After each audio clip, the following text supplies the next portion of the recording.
بسم اللہ الرحمن الرحیم شہر رمضان الذی انزل فیہ القرآن ہدی للناس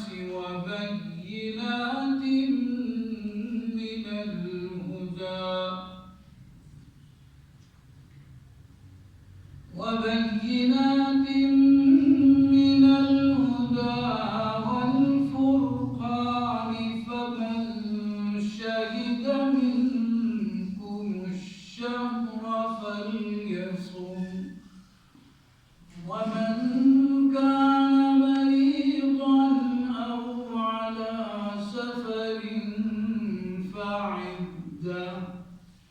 فعدة من أيام أخر يريد الله بكم اليسر ولا يريد بكم العسر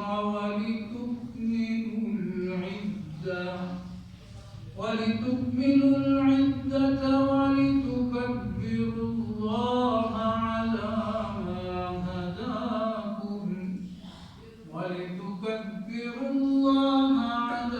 ما هداكم ولعلكم تشكرون صدق الله العظيم.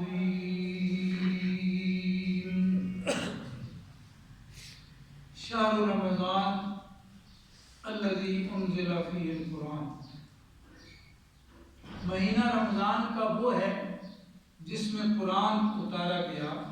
ہدی للناس لوگوں کے لیے ہدایت، اور بینات من الہدی اور ہدایت کے روشن دلائل، والفرقان اور حق و باطل میں فرق کرنے والا. فمن شہد منکم سو جو کوئی حاضر ہو، موجود ہو تم میں سے، الشہر اس مہینے میں، فلیصم ہو تو ضروری ہے کہ وہ اس کے روزے رکھے. ومن کان مریضا اور جو کوئی بیمار ہو، او علی سفر یا سفر پر ہو، فعدۃ تو گنتی ہے، من ایام اخر دوسرے دنوں سے. یرید اللہ بکم الیسر اللہ پاک تمہارے لیے آسانی کا ارادہ رکھتے ہیں. ولا یرید بکم العسر اور نہیں ارادہ رکھتے تمہارے ساتھ دشواری کا. وَلِتُكْمِلُوا الْعِدَّةَ اور اس لیے کہ تم گنتی پوری کر لو. وَلِتُكَبِّرُوا اللَّهَ عَلَى مَا هَدَاكُمْ اور اس لیے کہ تم اللہ کی بڑائی بیان کرو اس بات پر جو اس نے ہدایت بخشی تمہیں. وَلَعَلَّكُمْ تَشْكُرُونَ اور اس لیے کہ تم شکر گزار بن جاؤ. سورۃ البقرہ کا 23واں رکوع ہے اور معروف ہے، مشہور ہے کہ یہ رمضان المبارک سے متعلق نازل ہوا ہے. اس رکوع میں کل 6 آیتیں ہیں.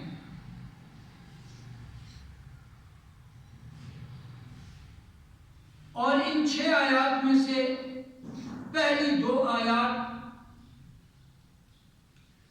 بنیادی روزوں کی فرضیت سے متعلق ہیں. ایام 20 ہر چاند کی 13، 14، 15 اور یوم عاشور 10 محرم اس کے بارے میں پہلی 2 آیتیں. اب رہے گی 4 آیتیں. 4 آیات میں سے 3 آیات ایسی ہیں جن کے بارے میں مضمون کے حوالے سے یہ فرمایا گیا ہے کہ یہ رمضان شریف سے متعلق ہے.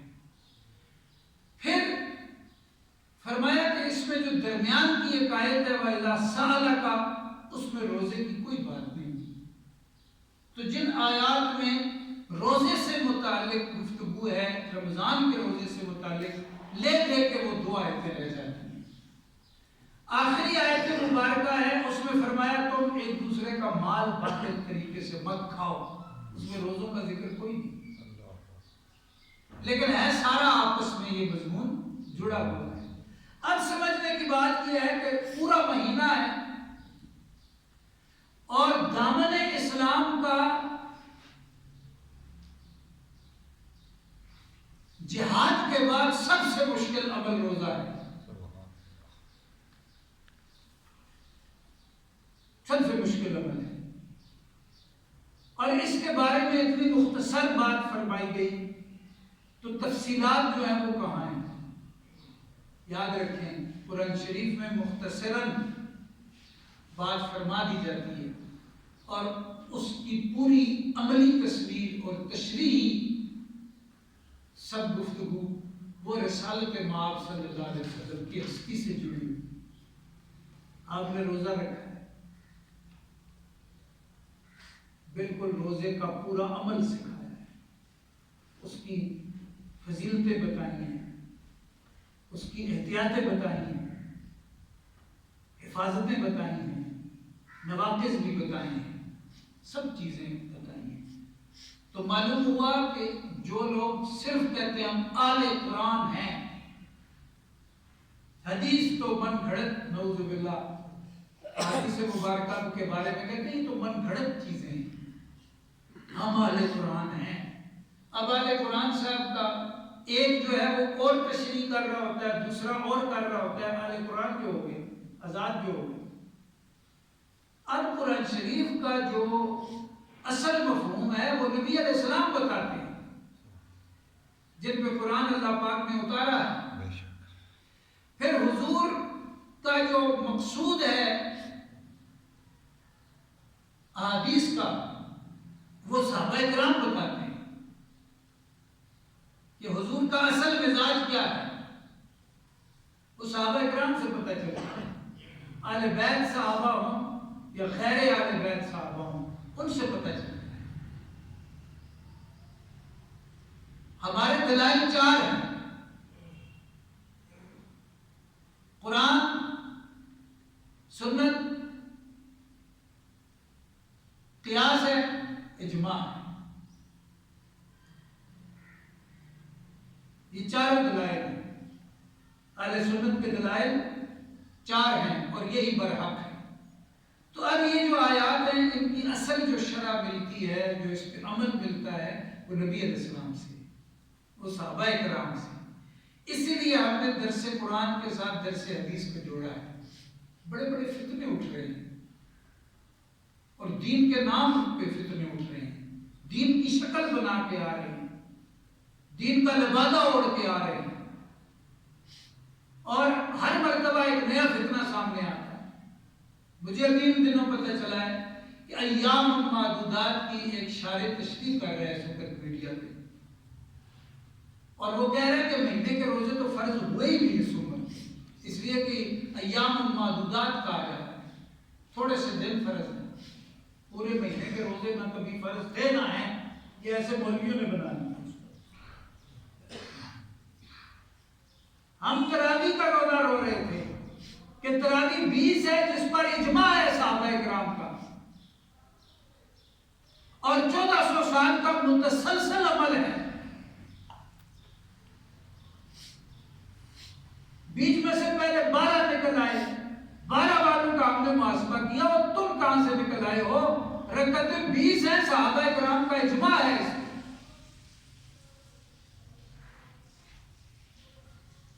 وہ 12 کا رونا ایک طرف رہ گیا، بیچ میں سے 8 والے نکل آئے۔ 8 والوں کا محاسبہ کیا تو پھر عورتوں کی جماعت نکل آئی۔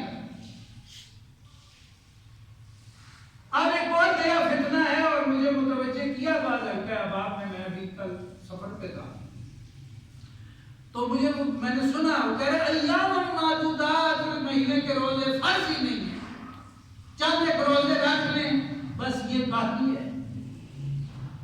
تو دین کا نام لے کے، دین کا لبادہ اوڑھ کے، دین کی شکل بنا کے، دین کا ٹائٹل لگا کے بگاڑ لے کے امت میں آئیں گے، یہ نبی علیہ السلام نے بہت پہلے فرما دیا۔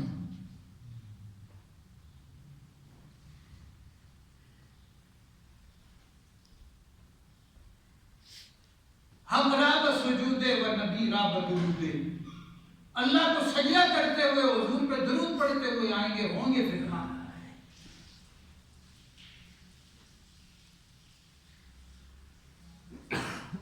اب یہ نیا جو فتنہ آیا وہ ایام معدودات پہ بات کر رہا ہے کہ ایام معدودات یا تو 3 دن ہے یا 9 دن ہے، لہذا یا تو 3 دن روزے فرض ہوئے ہیں یا 9، زیادہ سے زیادہ 9 ہوں گے، اس سے زیادہ روزے ہے ہی نہیں۔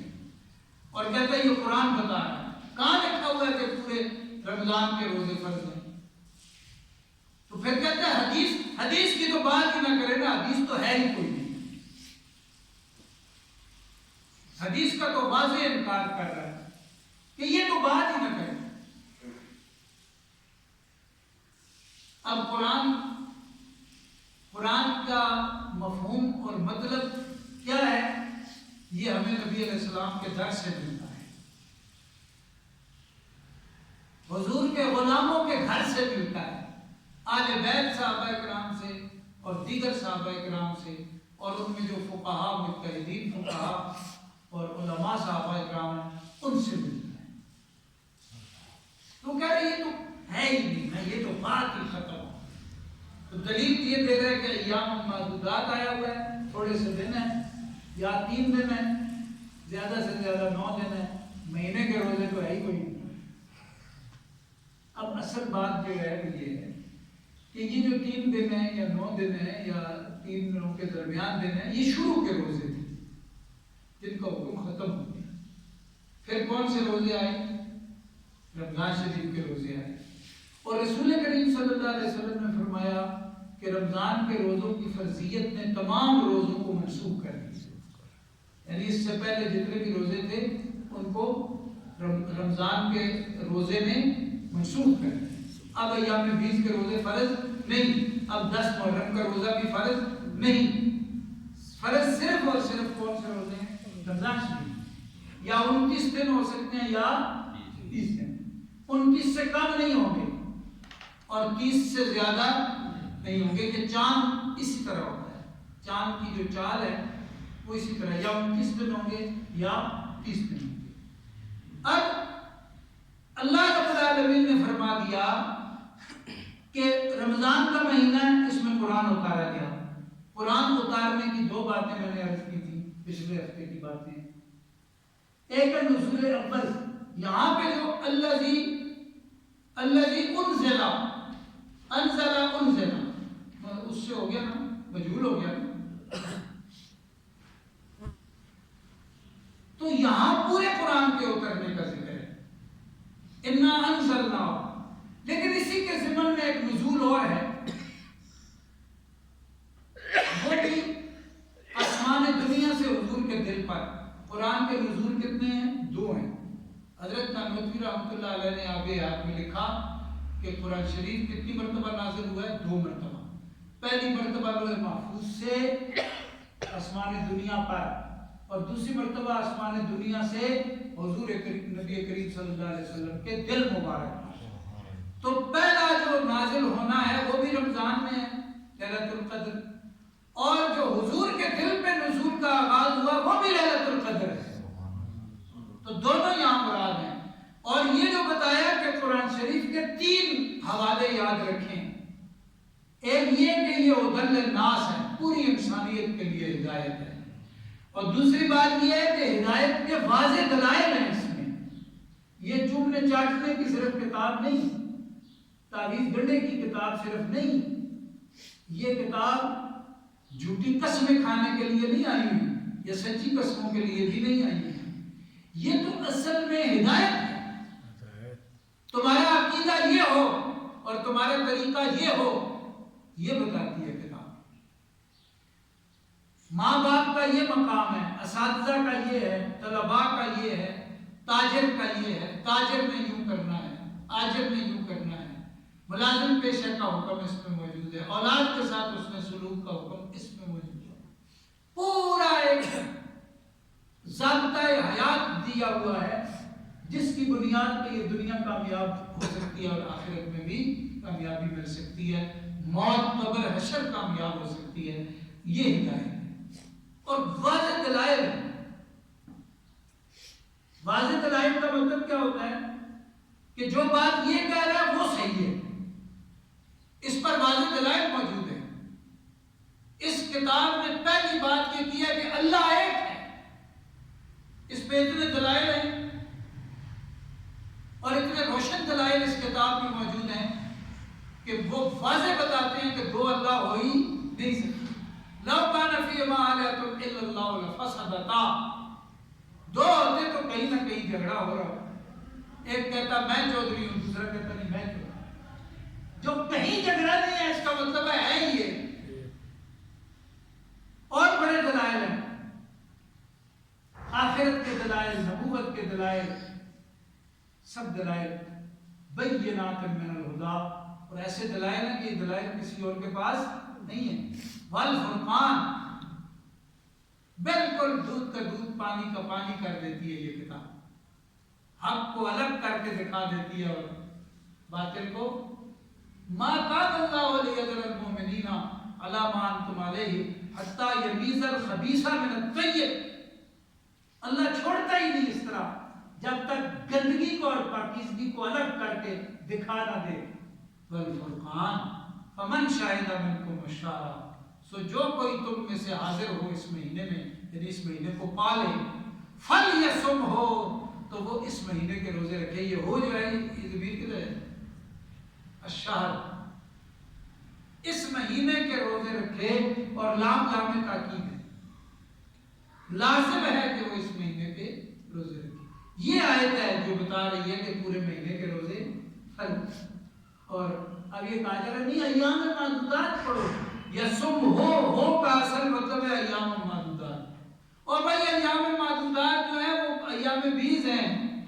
اب فرمایا من شہد منکم الشہر، تو الشہر کون سے؟